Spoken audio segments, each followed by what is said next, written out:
because I experience more and more of stillness and peace, and discovering like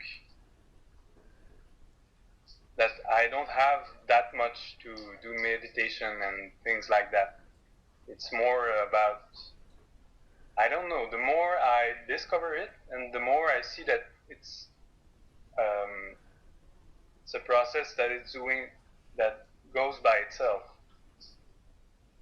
But it's a, when you, sorry, I have difficulty a bit in English.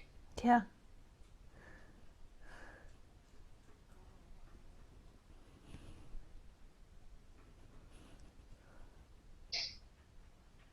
But there's still sometimes some separation, you know, like when I meet people that doesn't really, that are really not interested about spirituality and all of that, can still have a separation, and I feel it really untrue. Yeah. Like I don't feel like there's a separation with them, but I can sense it. I don't feel that it is like meant to be like that, but sometimes I feel that it's there. So What do you feel often when you're in relationship with them? Do you feel like you'd rather stop speaking, but you feel like you have to speak? Or do you feel like you can't say honestly what you think and feel? sometimes, yes, I feel like, yeah, I feel like I can be totally myself, and that's not true, but that's how I feel at that moment. Like something closed, and yeah. Yeah. It's because your brain is your energy, you're picking up on the way they see things, or your brain is projecting the way they see things, and not consciously but unconsciously you are feeling like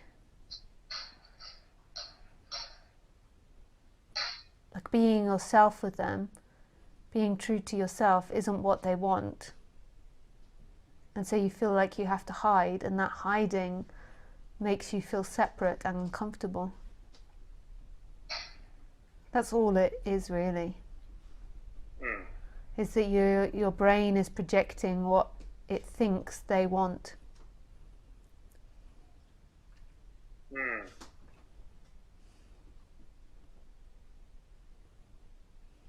So that projecting, Yeah. taking on over my natural sense of being, as if I understand it well. Yeah, so it's basically that they're making you feel, it's not even them that's making you feel that, but by being in contact with them, you're feeling like you're not enough as you are.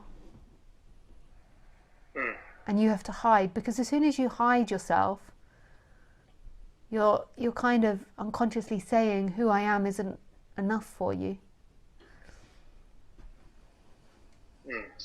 And so therefore you're having that feeling that you're not enough. There's something wrong with you, which isn't the case. And you do it for a combination of reasons, partly because you have compassion for them and empathy, and you don't want them to feel uncomfortable, partly because of fear. And the more and more this is recognised, the less and less you'll put yourself in those situations where people have strong expectations of you. It's most probably impossible totally to escape from our current society, because in our current society a lot of people are identified, but the body will just stop engaging in that because it's not kind to the other person, it's not kind to you, because the other person can feel it as well when you don't want to be in a situation. But we make up all these reasons why we have to do it, normally because they're family, because of expectations, or because they're old friends. And so we make up all these reasons and we just push ourselves through it, but it's really not compassionate on either side. Mm.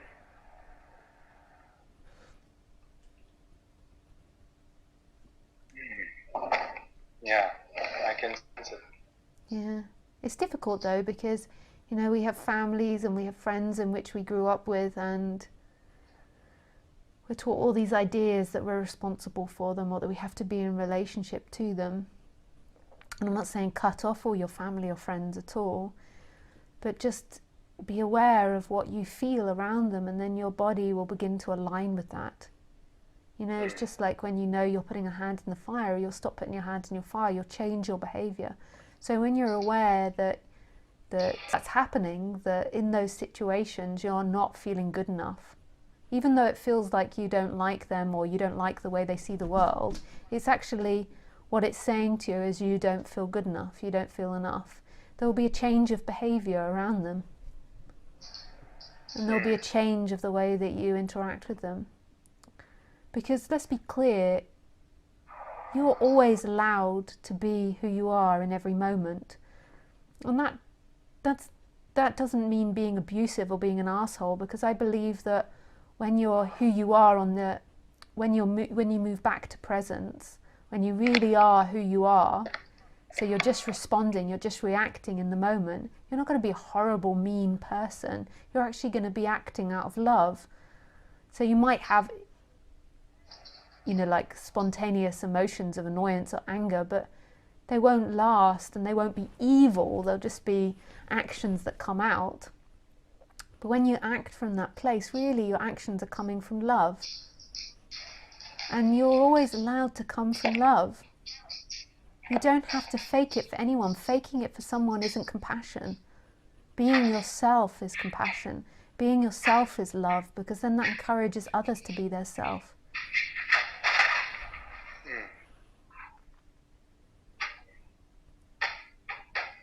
You don't have to be anyone for anyone. We're always taught that we have to sacrifice, because that's a very Christian idea, that we have to sacrifice ourselves, we have to do all these things against ourselves, and this isn't true. The greatest gift you can ever give humanity is being yourself, which is presence, and acting from presence, which is this spontaneous reaction that comes from mystery. It doesn't come from the identity. And that will naturally begin to happen the more and more it's recognized that who you are is this alive presence. You're not the person moving in time.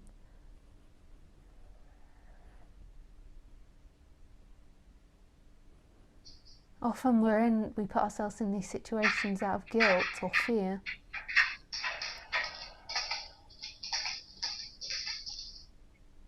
Sorry, I've missed the last sentence.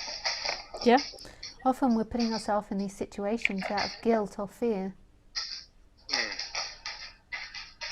But just by listening to what you were saying, it was make me drop into a state where I can be with someone without any interference of the person, Yeah. or the mind or whatever. Yeah. And I can really sense what you say, how let's say greater or whatever it could be for me and for the other, because at the end of it all, I'm just more there. Yeah. So no matter what I have to say, I can really sense how it can be better for each other. Yeah, totally. Totally. The greatest gift you can ever be or give to someone is to be yourself. Yes, and I've always believed that, and at a certain point really live it, but with speaking with you, I can, it's like some layers go deeper. Yeah. And Yeah. and it makes me, I feel very good. And I would like to go a bit further if you want. Yeah, sure. Yeah. Because what I experience is that I've learned to be present even if I don't feel very good with the other person. Like most of the time when I feel separated, as I said earlier, it's because people kind of like throwing everything that they don't like about life. They like to tell me that stuff. I don't know why, but they like to speak to me about it. Because most of the time I'm quite I like to listen to people. But, are you sure you like to listen to people?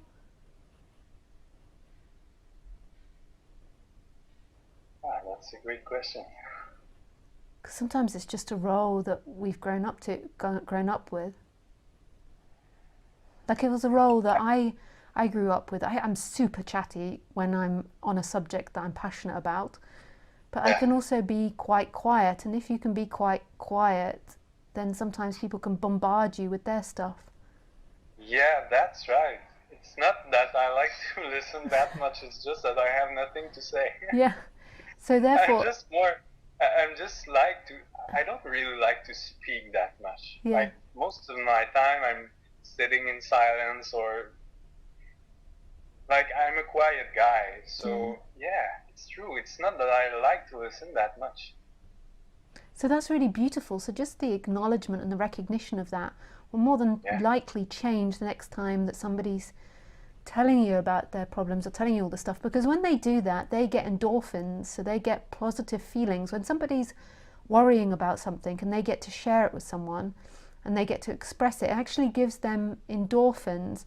But actually what they're doing to you is they're kind of offloading onto you. They're kind of using you as a way to get rid of some of their stuff, which is okay to do that for people sometimes, but just recognize that if that's a role that you've got used to taking, because you're not somebody that's got lots to say or to express, you've got used to that being the relationship you have with people, because most people aren't comfortable with sitting in silence, so they won't sit with you in silence, so therefore they will then take over talking, or they'll bombard you with their worries or their fears, and then you've kind of got used to that.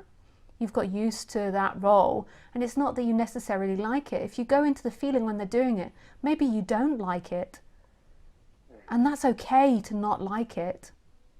You know, I felt like, because I'd grown up with it so much, I kind of felt like it was just my job, and it wasn't even about liking or not liking, it was just what I was used to. And then over time there began to be this acknowledgement actually that it's not something that I want to be doing. I don't mind doing it to an extent, like a little bit, but it's not that something I want to be doing. And I realized that, you know, going to a coffee shop and speaking with people wasn't my thing. Like, I like to be active. I would much rather go and do a game with someone or be sporty with someone. You know, we don't have to, it's our society that says that talking is the only way in which we can communicate. You know, doing something together can be a way to communicate as well. Helping someone fix a fence, or playing a sport or playing a game with someone can be a way to communicate. But our society kind of has got into this like rut that the way to communicate is to go to dinner or go to coffee with someone. I really don't enjoy that so much. I much prefer walking or being active with someone. So that's something I recognise, that if I sit down and speak with someone for coffee or go out for dinner with them, and if they're not interested in the same things I'm interested in non-duality, or I quite like talking about politics or subjects that I like, then there's a good chance that we're going to get into a cycle of them emotionally unburdening on me. And that's not something I want to do, or a situation I want to put myself into. So in those situations, I'll suggest we physically do an activity together. So if with family members, so like with my dad's not much of a talker actually, but we bike ride together. And we talk about bikes, and he shows me how to fix this or the latest bikes, and it sort of gets out of that having to find conversation that you're not interested in. It's a weird way that we communicate. You'll notice actually that the great way of bonding with humans is actually working together with them. Like whenever they do team building exercises for companies, it's always like they always do activities together. It's like they do something rather than sitting and talking. So this is you know, with my mum, I help her do the shopping. I help her do an activity. I do things with her rather than getting stuck of being an emotional release for people. Because often when you've taken care of your own stuff, you don't really have that need to emotionally unburden on other people. But a lot of people in our society do, because they're not happy the way their lives are. They've been told a lie that future is happiness. And they're constantly peddling and striving for this future happiness. So when they have a moment to sit over a coffee, their body's still in that agitated state. So the conversation they have is an agitated conversation. Yes, and I've realized that even if they are not only constant talking about them, if they want to know about me, it's just about like superficial thing that even me doesn't interest me. Yeah. Like I'm not even interested about that thing. About I wouldn't have speak to anyone about it. You know?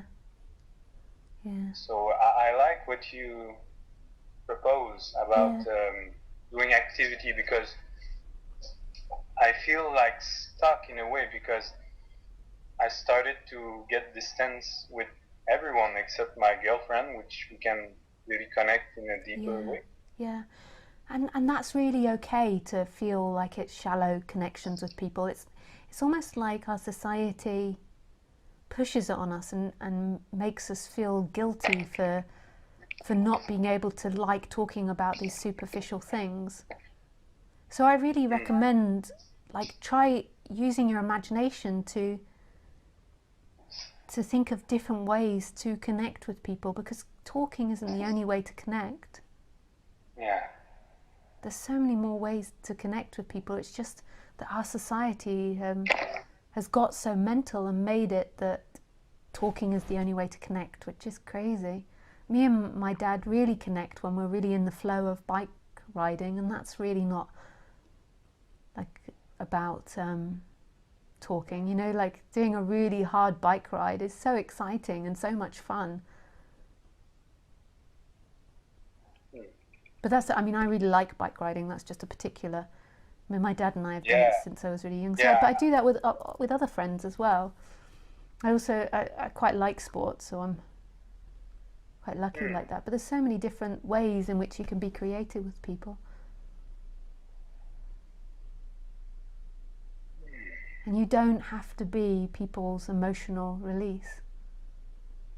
That's not really connecting. It's something they're getting out of it.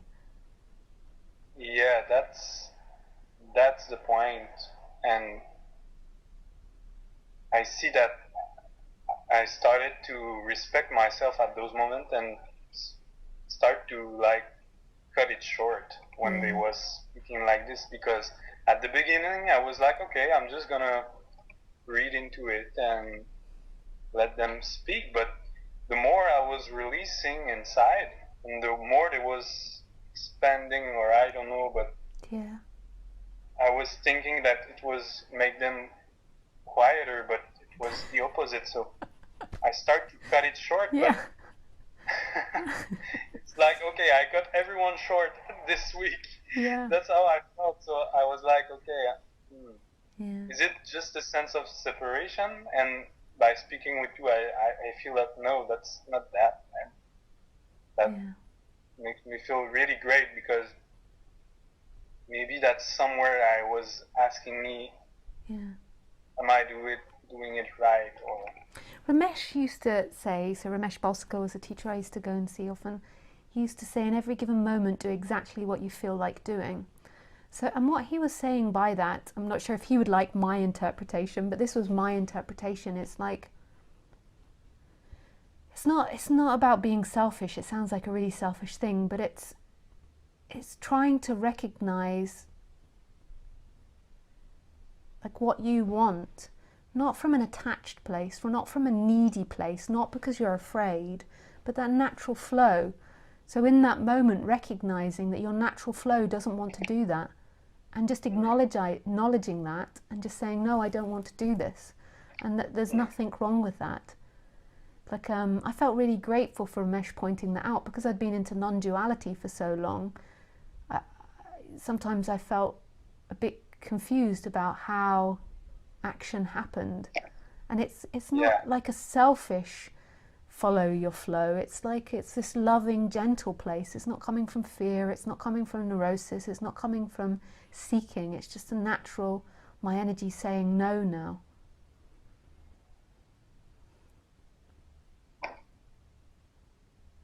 So nice. I think people will be really grateful that you brought that up, because I think everybody struggles with that.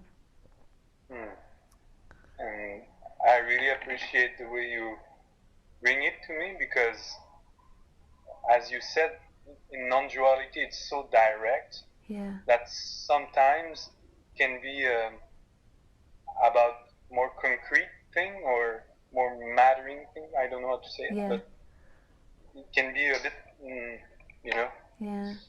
I don't know how to say it in English, but you understand, I guess. Yeah, I do, totally. And I appreciate it, because you have a way to speak to me about it that is still, I'd say, non-duality view, or I don't know how to say it, but it's not like you said that to be identified with fear or stuff like that. Nice. Oh, well, thank you for phoning in and sharing that. That was really a nice conversation. I like where it went. So thanks for that. I'm sorry that you couldn't see me. It's a pleasure. Oh, so, nice to speak with you again. Thanks a lot. Bye, Vincent. Bye.